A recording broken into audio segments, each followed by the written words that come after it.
The text came in while my mother was still talking about the lamb. She had been talking about the lamb for almost 4 minutes. How she had found the recipe. How the butcher had cut it specially. How she had been up since 6 that morning getting it right. Because she had wanted, she said, for tonight to be perfect. For all of us to be together again after everything. For this to be a fresh start. My phone buzzed against my thigh under the table. I glanced down without moving my head. It was from my sister Priya, who was sitting directly across from me, who at that exact moment was nodding along to our mother's lamb story with a small warm smile on her face. The text said, "Don't drink the water, don't sign anything, follow my lead, act normal." I looked up. Priya was looking right at me. The smile was still on her face. The smile was aimed at our mother, but her eyes were on me, and her eyes were not part of the smile. Her eyes were doing the thing her eyes had done exactly twice before in our lives. Once when we were children and our father had come home in a state we had learned to read from across a room, and once, years later at his funeral, when our uncle had stood up to give a eulogy, and Priya had known, a half second before the rest of us, that it was going to be the kind of eulogy that needed to be survived rather than heard. Her eyes were saying, "Trust me right now and do not show anything on your face." I picked up my fork. I cut a small piece of the lamb. I said, "Mom, this is incredible." Genuinely. "You outdid yourself," my mother beamed. Across the table, Priya let out a breath I do not think anybody else noticed. "My name is Sana Veldhuis, 34. Priya was 37. We had not been to our mother's house together, at the same time, in 3 years. The 3 years had a reason. The reason was a man named Garrett. Jarrett had come into our mother's life 4 years earlier, about 18 months after our father died. He was 61 to her 59. He was a retired commercial real estate appraiser. He was charming in the specific way that men who appraise things for a living are charming. He made you feel, when he turned his attention on you, that he was assessing your value and had found it pleasingly high. He complimented our mother constantly. He fixed things around her house. He took her on trips. He had, by every visible measure, made our mother happier than she had been in the last decade of her marriage to our father, which had not been a happy decade. Priya had not trusted him from the first dinner. I had told Priya she was being unfair. I had told her that our mother deserved happiness, that Jarrett was clearly devoted, that Priya's suspicion was really just grief wearing a different coat, grief that our father's spot had been filled, grief that our mother had moved on, grief that the family had reshaped itself around a stranger. I had said these things to Priya with the small certainty of a younger sister who has decided she is the reasonable one. Priya had said, "I'm not grieving Dad. I'm watching Garrett. There's a difference, and you'll see it eventually." We had fought about it for a year. The fight had 100 small fronts. Jarrett had moved into our mother's house. Jarrett had started helping with her finances. Jarrett had suggested our mother update her will, just to keep things current. Each of these things Priya flagged. Each of these things I defended. Of course he moved in, they're together. Of course he's helping with the finances. She hates doing them. Dad always did them. Of course he mentioned the will, that's just responsible. The fight ended 3 years ago, when Priya told our mother to her face that she did not trust Jarrett and thought our mother was being slowly maneuvered. Our mother had been wounded. Jarrett had been gracious about it. "She's protective of you. That's a beautiful thing. I'd never want to come between you," which had somehow made it worse. Priya had walked out. Priya had not been back since. Priya and our mother had spoken maybe 4 times in 3 years, on holidays, briefly, coldly. I had stayed in the middle. I had kept seeing our mother. I had kept being polite to Jarrett. I had told myself I was the bridge, the reasonable one, the daughter who had not let suspicion poison a good thing. 2 weeks ago, our mother had called us both. Separately, she had told each of us, in a warm voice, that she wanted to host a dinner, a reconciliation dinner. She wanted her girls back. She wanted us all under one roof. She wanted, she said, to put the last 3 years behind us. She wanted a fresh start. I had said yes immediately. Priya, I learned later, had said yes too. But Priya had spent the 2 weeks between the invitation and the dinner doing something I had not done. Priya had been preparing. The dinner was at our mother's house, the house Priya and I had grown up in, a large old colonial on a quiet street. Jarrett answered the door. He hugged me. He shook Priya's hand and held it a beat too long and said, "Priya, it means the world that you came. Truly." Priya smiled and said it was good to see him and pulled her hand back at a speed that was polite and not 1 second slower. There were 5 of us at dinner, our mother, Priya, me, and a 5th person I had not expected, a man named Reuben Hassel, who Garrett introduced as an old friend, helps me keep my affairs in order. "I hope you don't mind," I asked him to join. He was in the area. Reuben Hassel was in his 50s. He had a soft handshake and a soft voice and a leather portfolio bag that he set down beside his chair at the dinner table, which I noticed, because who brings a leather portfolio bag to a family reconciliation dinner? Priya noticed it too. I saw her notice it. I did not yet understand what I was seeing her notice. We sat. Our mother brought out the lamb. Jarrett poured wine for the adults and water for everyone from a large glass pitcher that sweated on the table. Our mother started talking about the lamb, and my phone buzzed. Don't drink the water. Don't sign anything. Follow my lead. Act normal. I want to be precise about the next 90 minutes. Because the next 90 minutes are the whole thing, and because every move Priya made was a move she had planned, and I did not understand any of them until afterward. And the understanding afterward is part of why I am telling this. After I complimented the lamb, the dinner proceeded normally for about 20 minutes. Small talk, our mother glowing, Jarrett attentive, Reuben Hassel mostly quiet eating, occasionally making a small pleasant comment. The water pitcher sat in the middle of the table. My glass was full. I did not drink from it. Priya did not drink from hers either. I watched her not drink. She would lift the glass occasionally, bring it near her mouth, and set it back down without drinking, in a small fluid motion that looked, to anybody watching, exactly like a person drinking water.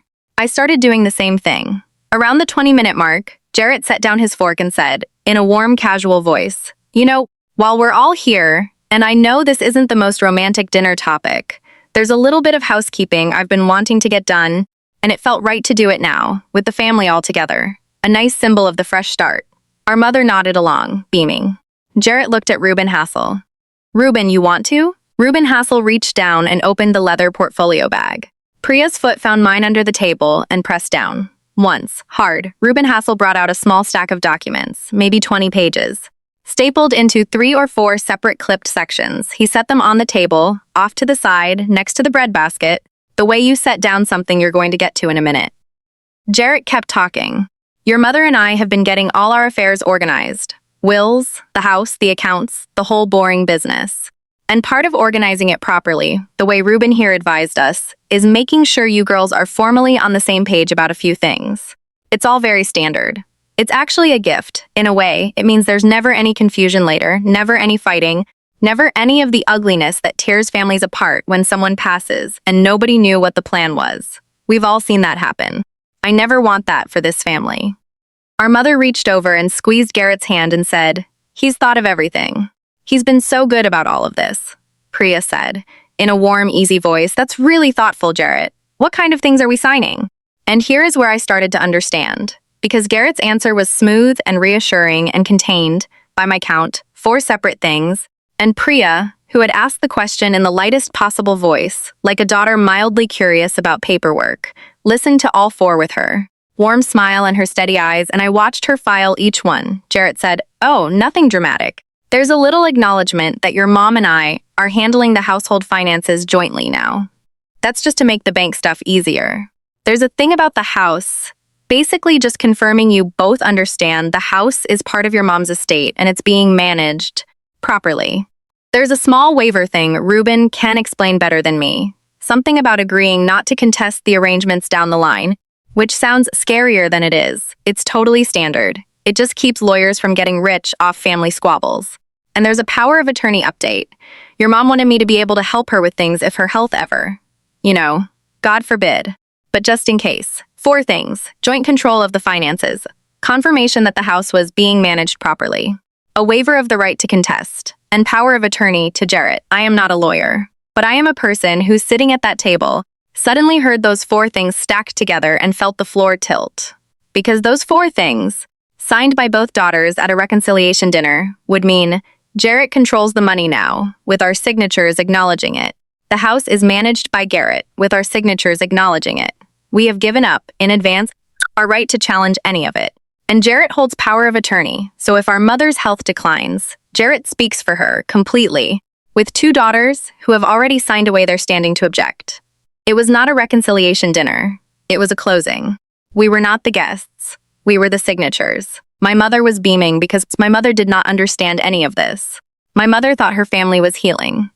My mother thought the papers were responsible adult housekeeping that a good man had organized out of love. I looked at Priya. Priya was smiling at Jarrett and saying, "That makes total sense. Honestly, it's kind of a relief to have it all sorted."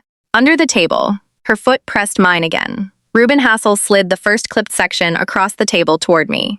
"We can start whenever you're comfortable," he said in his soft voice. "There's a lot of pages, but most of it is boilerplate. I've flagged where you'll initial and where you'll sign. We've got pens."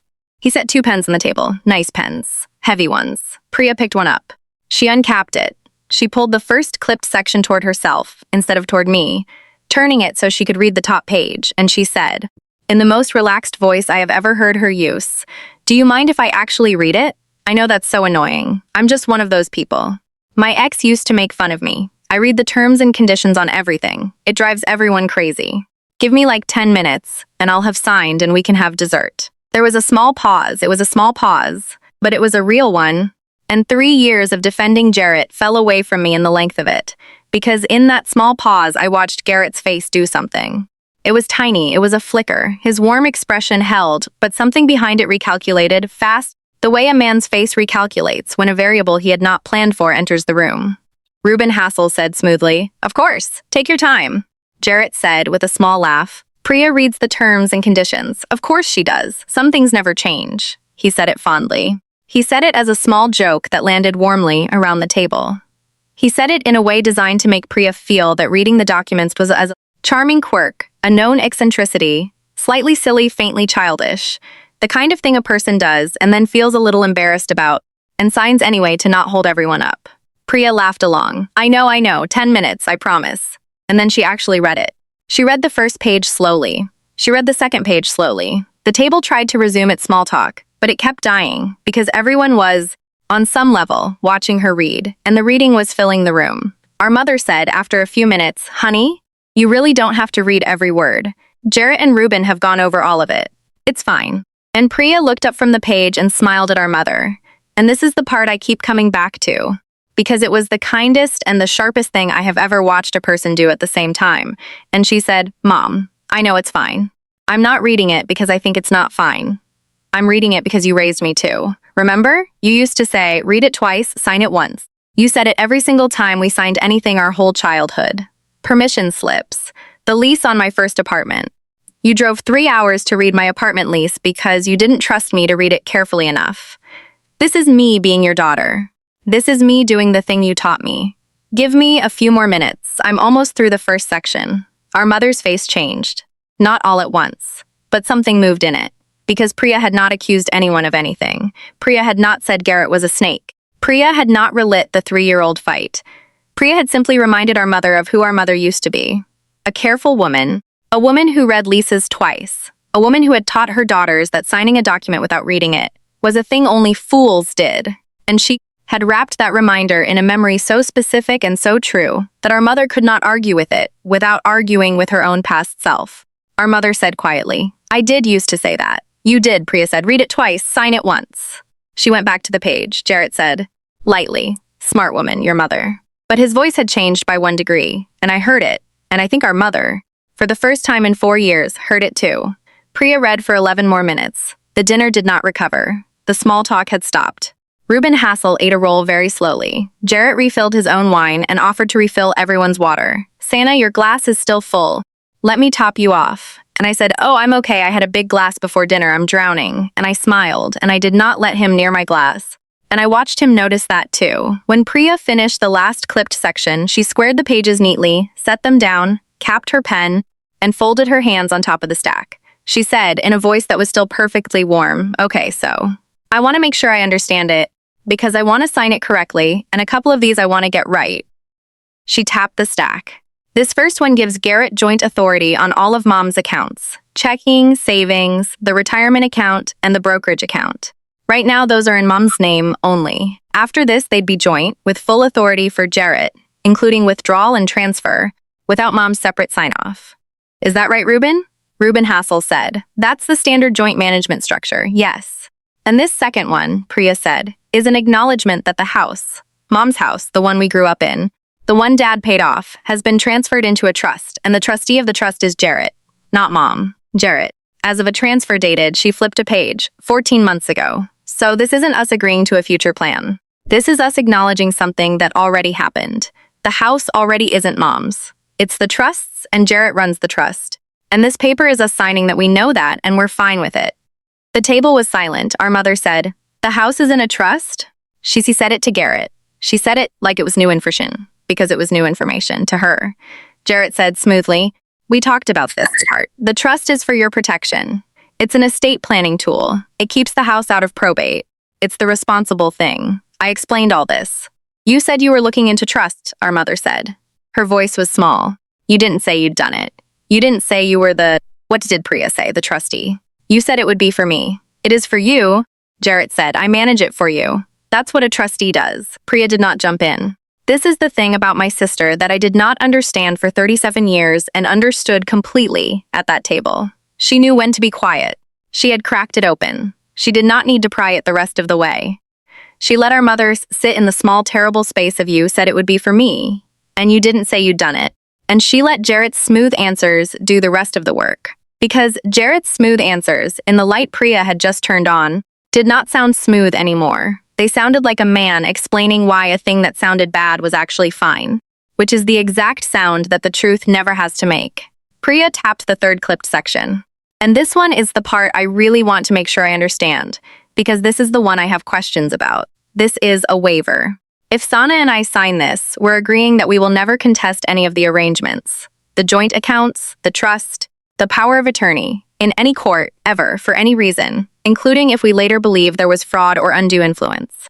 We're signing away our right to ever challenge any of it, even if something turns out to be wrong. Even if Mom later wants to challenge it and needs us to have standing. We'd have given up that standing tonight, at dinner, before dessert.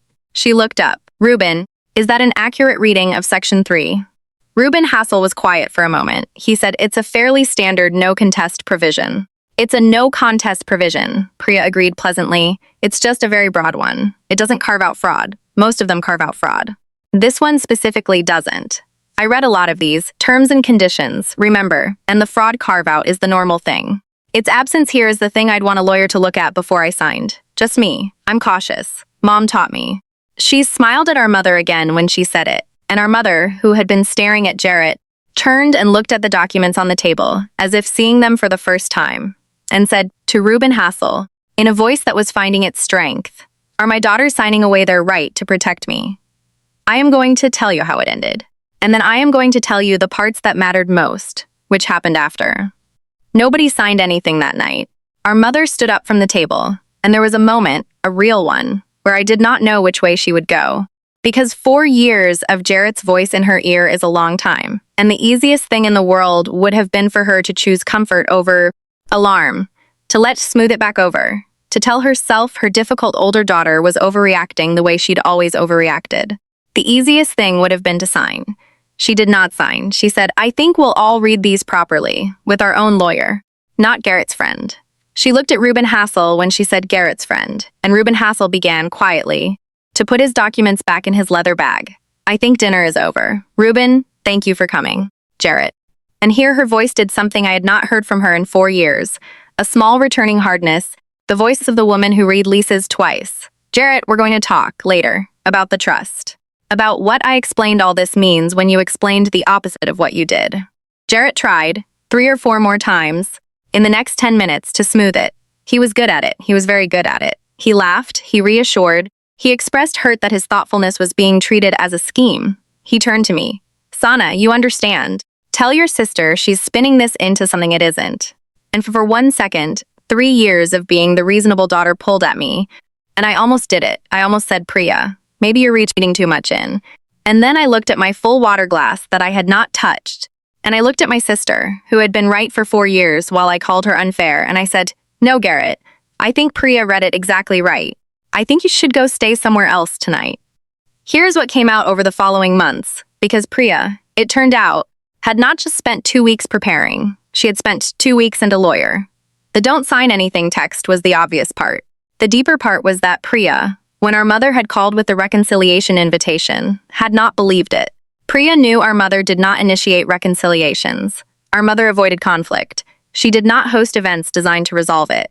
A reconciliation dinner, hosted warmly, with a specific date set out, had not sounded like our mother. It had sounded like someone using our mother's voice to summon her daughters somewhere on a schedule. So Priya had spent the 2 weeks quietly hiring an elder law attorney and a forensic accountant. She had not been able to get into our mother's finances directly. But the attorney had been able to pull the public record on the house, and that was how Priya already knew, walking into that dinner, that the house had been moved into a Jarrett-controlled trust 14 months earlier. She knew before the lamb. She knew before the water. She knew when she walked in the door and shook Garrett's hand and pulled it back 1 second fast. The "don't drink the water" was not because the water was poisoned. I want to be clear about that because I know how it sounds, and the truth is both less dramatic and, in a way, worse. Priya texted me not to drink the water because Priya did not know what the dinner was going to be, only that it was a setup of some kind and she had made a decision walking in. We consume nothing, we sign nothing. We stay completely clear-headed until we understand what this is. The water was just the nearest thing. It was a discipline, not an accusation. Take in nothing from this table until we know what the table is for. She had decided that in the car. She told me later it was the single most useful instinct she'd ever had. Not because the water was dangerous, but because the posture was.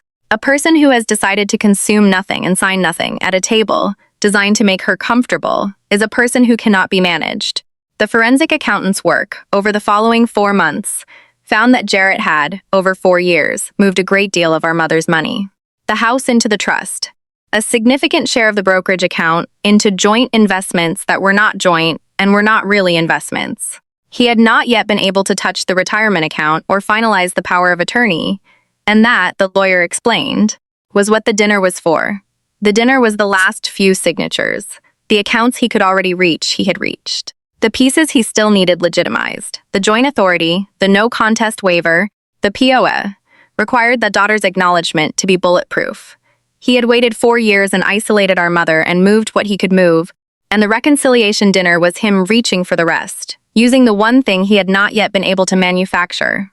The appearance of a happy, reconciled family freely signing. He had needed us happy. He had needed us reconciled. He had needed the photograph of a healed family signing papers together. Because a healed family signing freely is very hard to challenge later, and an estranged daughter who refused to attend is a problem. That was why he had pushed our mother to invite Priya back. He needed Priya in the photograph.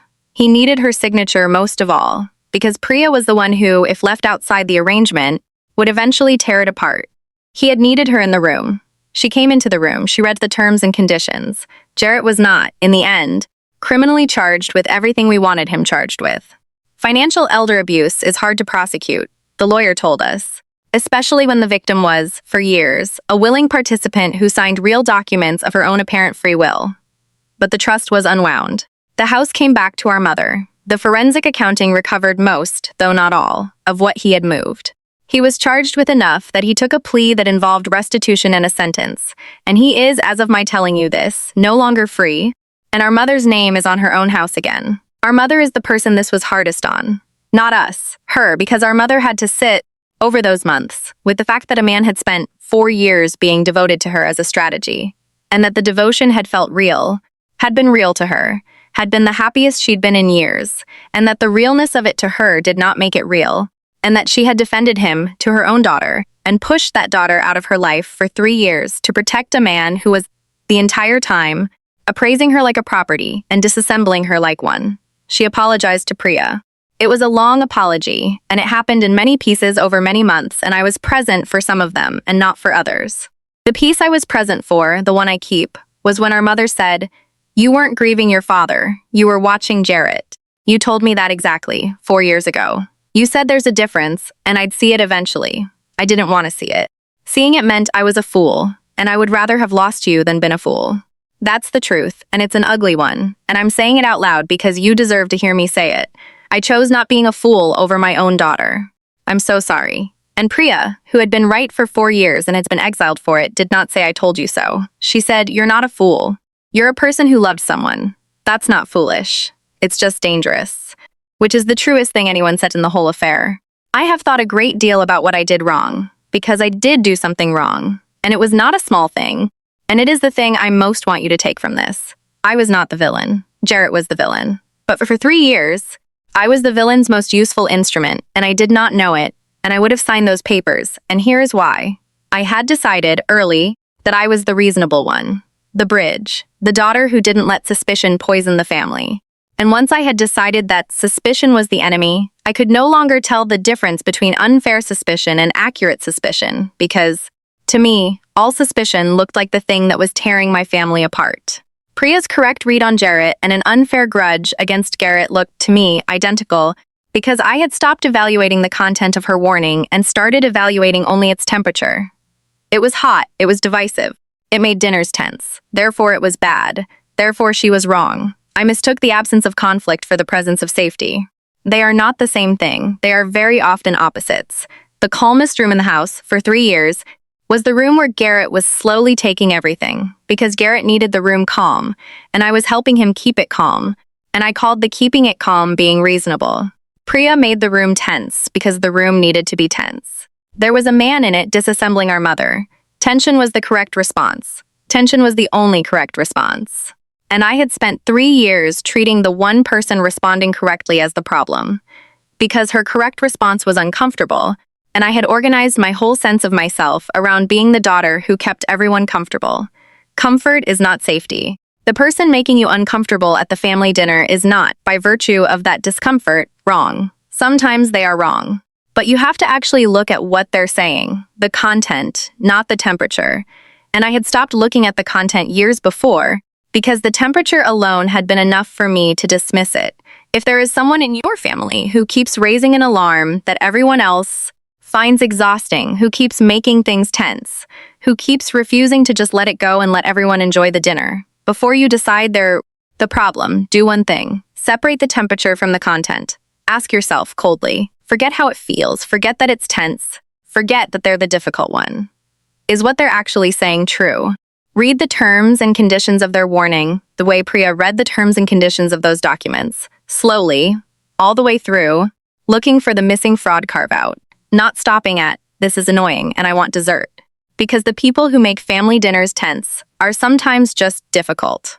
And sometimes they are the only person at the table who has read the documents. It is a Sunday. Our mother is in her kitchen, in her own house, the house that is in her name again. Priya is there. I am there. We do this most Sundays now, the 3 of us, no men, no leather portfolio bags, no documents.